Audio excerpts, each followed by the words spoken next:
serve to reinforce and reinvigorate the confidence that they've achieved from the matches against USA, and of course particularly that Australian game, and in the first half in this one. The next one is up against Italy in Dunedin. The final weekend of the pool stages.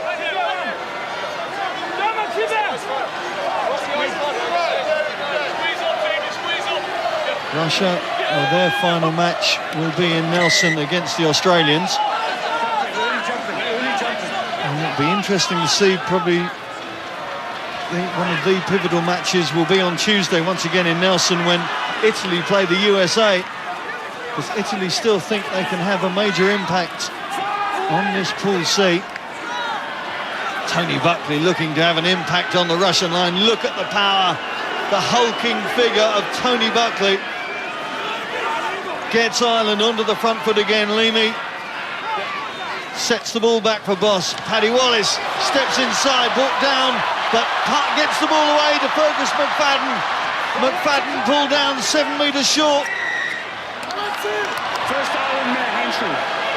It's a great break from Paddy Wallace, and side entry there. It's a penalty from that's what the referee's given the penalty for, and it's a bit of a lost chance there. But see a great step here from Wallace again off the right foot, and the offload to McFadden. He nearly gets away, just gets tackled there, and great cover defence again from the Russians. They're really scrambling really well. I think it was Leo Cullen maybe that, although it looks like Boss is in there first, but then Leo Cullen joins from the side, so it's a 50-50 penalty there between the two boys, but another opportunity lost for Ireland. I mentioned Paddy Wallace's previous Rugby World Cup history, just the 3 minutes against Namibia in France. He was called out to the 2003 squad as an injury replacement for Jonathan Bell, but didn't get any game time. I think when he started out, first came to prominence in that Ireland under-19 side that won the World Cup in '98. That included, of course, Brian O'Driscoll, Donnacha O'Callaghan. Paddy Wallace's star hasn't really been in the firmament like those two has, and he will want to be using this game just to show what he's about, what he can bring to this Irish side. Forward from a green hand. That's pretty sloppy there from Ireland. O'Brien makes a good break, and you know, they're making lots of silly little errors and mistakes. They look to have lost their shape a bit now. I'd like to see from an Irish point of view, and the change is going to happen now, get Shane Jennings on. Sean O'Brien has been immense again tonight. Yep, Shane Jennings, who started the match against the USA, replacing the man who started the match against Australia at open side. Ireland now trying to ramp it up a bit as the game moves towards its final quarter. Number 3 green, bond immediately. Again, bond Tony immediately. Buckley, the man being pinged. 3 green, bond immediately.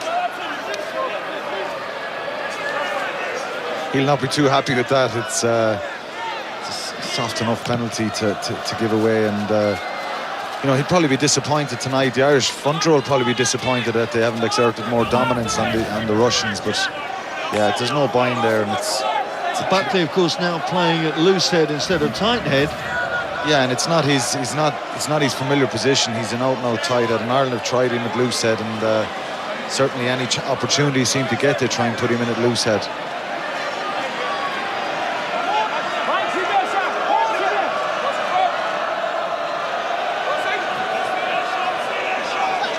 Good take from Voitov. And here come the Russians with Ostroushka. Ostroushka sets up Simplakevich. Simplakevich steps inside, and Simplakevich has got Russia's second try. And look at the jubilation on the faces of the Bears. I think the referee is going to check it, but the fans in the stands think that Russia have got the second score. Well, I said watch out for this lad. He's a big man in every sense of the word, and we saw the strength there of the young winger. Ostroushka, his fellow winger it was, who made the break. And Ireland really couldn't do anything about holding him up. Job done. That's a try, and that's a wonderful try from Simplakevich. It's a great piece of play from Russia, and he showed such great strength against Paddy Wallace and Jordan Murphy there. 105 kilos, 6'4", massive guy, and that's a wonderful score from Russia. Well, the smile on the face of Denis Simplakevich, making his debut for the Russians this afternoon, and of course making his World Cup debut at the same time, and he's got himself over the white line. We see here from Jan Yushkin off the line out to Rachkov, and it's a ball out the back. I think Fergus McFadden just gets a little bit caught from Ostrushko, and he does very well. McFadden tries to make up for it, but it's great strength from Simplakevich. Well executed from Russia, and they'll be very, very pleased with that. They spoke to us about it before the game, about scoring tries, and they've 2 scored here so far, Simon.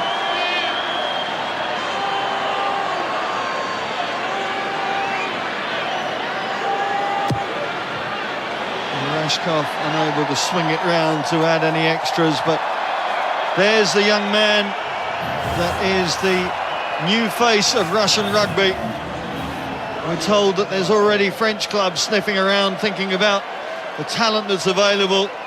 Most of the Russian forwards have been touted at some point as going into European rugby at different levels, but now we're seeing the backs also. Artemyev already with Northampton. Simplakevich, well, surely it's only a matter of time before he becomes a signing for one of the top clubs in Europe. Certainly has the potential. Now, Ireland have had a slap in the face from the Russians twice in this second half. How do they respond? Well, this time the forward pass is spotted. An hour gone. I was going to say, with the clocks having gone forward last night, Kingsley Jones would have wished it was an hour back, but right now he is quite happy with his lot, having scored 2 tries against an Ireland team who pride themselves on their defence. I think he'd be happy now if the referee blew his whistle now. I think he'd take it, and it's a great effort. It's no more than the Russians deserve. They've stuck at it, they've looked sloppy at times, made lots of errors and mistakes, but they've been really positive and tried to stay in this game and work their socks off, so you have to give them credit for that. Number 3, hand on the ground and then angle. Well, again, it's Tony Buckley having the finger pointed at. Gert Small on the left there, the Irish forwards coach, will be somewhat concerned with the way that Buckley has switched over the loose head. Number 3 put his hand on the ground. I think he'd be pretty frustrated, to be honest, at this stage, because you know, the scrum started off pretty well for Ireland tonight, but it's become passive. We must give credit to the Russians for their application tonight, but a bit disappointing from an Irish point of view, and they'll certainly get a really, really stern test against Italy next week.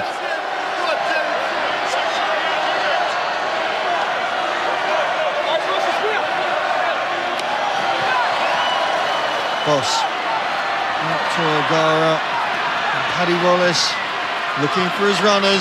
Again he finds Rob Kearney.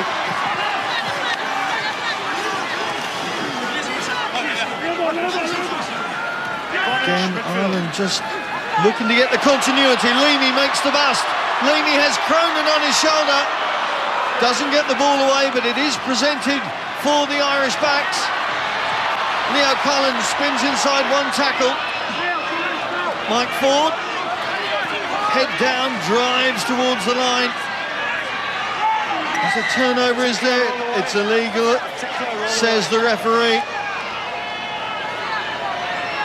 It's a great break from Leamy, really direct, running hard, and that's what Ireland need to do. They need to keep their patience, keep their discipline, hold on to the ball, try and get another couple of tries on the board. And again, good defence from Russia there off the initial break, and you know, they give away a penalty and give Ireland an opportunity here. But again, you can see when Ireland have been direct tonight and build those phases, ran hard, they've got gains from, they've got a return from it. See Leamy here, very strong. Sean Cronin on his on his outside. I'm not sure Sean Cronin will be buying him a beer tonight after not passing that, but it's a very, very strong break by Leamy. And in many ways, Leamy, the forgotten man of the Irish back row. We talk about O'Brien, Heaslett, Ferris, of course, when he's playing. Leamy's been around a fair few years now, having made his debut some 7 years ago against the USA, earning his 55th cap this evening. O'Gara throws it wide, but it was never going to find its target. And Ostrołęsko is thinking about an 80-metre burst. It's stopped by McFadden. And that pass from Ronan O'Gara, really, well, I don't even know that it was a 50-50 call on that one. Certainly wasn't. It was very, very sloppy from Ireland again. Great opportunity there to score in a great position, and a very, very poor pass from O'Gara.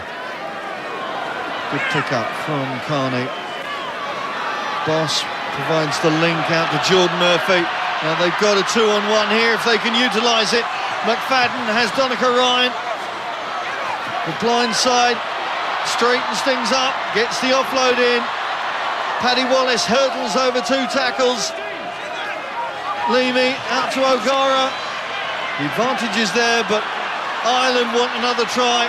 There's the missed pass. Heaslett on to Rob Kearney, and that's how it should be done. They had a dress rehearsal moments ago that didn't go to plan. They came again, and Rob Kearney it is to step forward and take the bow. Yeah, and he deserves it. He's had a very, very good match tonight. That'll do his confidence the power of good. Change of direction from O'Gara there, and looked a little bit pedestrian in attack there. We looked like we had a 3-on-2, and Donica Ryan did very well coming back in off the angle here, put a lot of power and pace on it, and great offload to Paddy Wallace, who's been, Wallace has played very well tonight. He's been quite direct and looked probably the most dangerous player in the back line. We see O'Gara here to Trimble, and a little bit of a risky overhead pass, but Heaslett does well to give it to Kearney, and that'll do him a lot of good now for the last 10 minutes. Well, 7 tries now for the men from the Emerald Isle. Looks like Ostrołęsko is going to have to leave the park, but it's the Irish who are back in the vanguard of this game. The result was never really an issue, but since Keith Earls went over early in this second half, those 2 tries from Artemyev and Simplakevich seem to have swung the attention, shall we say, back to Russia. And they've done very well tonight for Russia. Their back 3 have looked dangerous. You see Ostrołęsko gone off there with a bloodied nose. He can be very proud of his performance tonight. He's worked really, really hard in defence and attack, and I think he did so well for Simplakevich's try. Sweet strike from Ronan O'Gara to bring up 50 points for Ireland.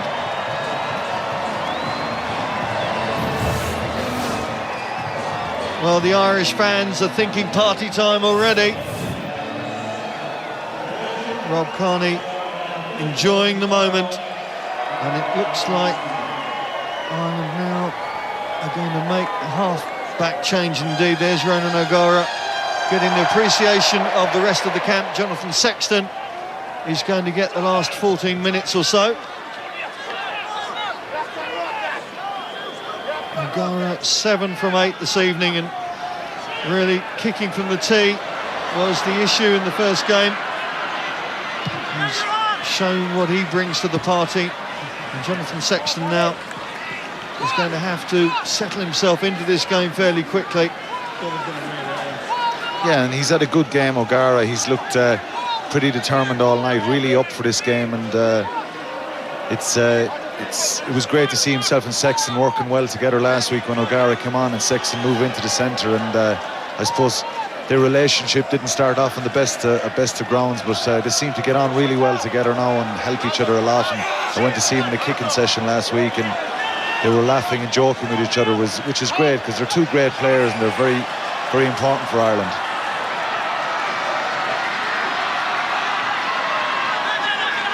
Again, Russia trying to make the bust down the middle.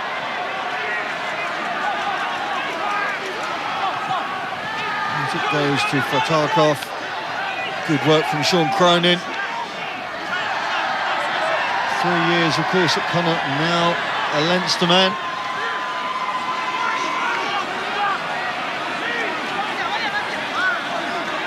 And this game really picking up in intensity into the last 12 minutes or so. Turnover ball for the Irish. Shane Jennings getting through one tackle.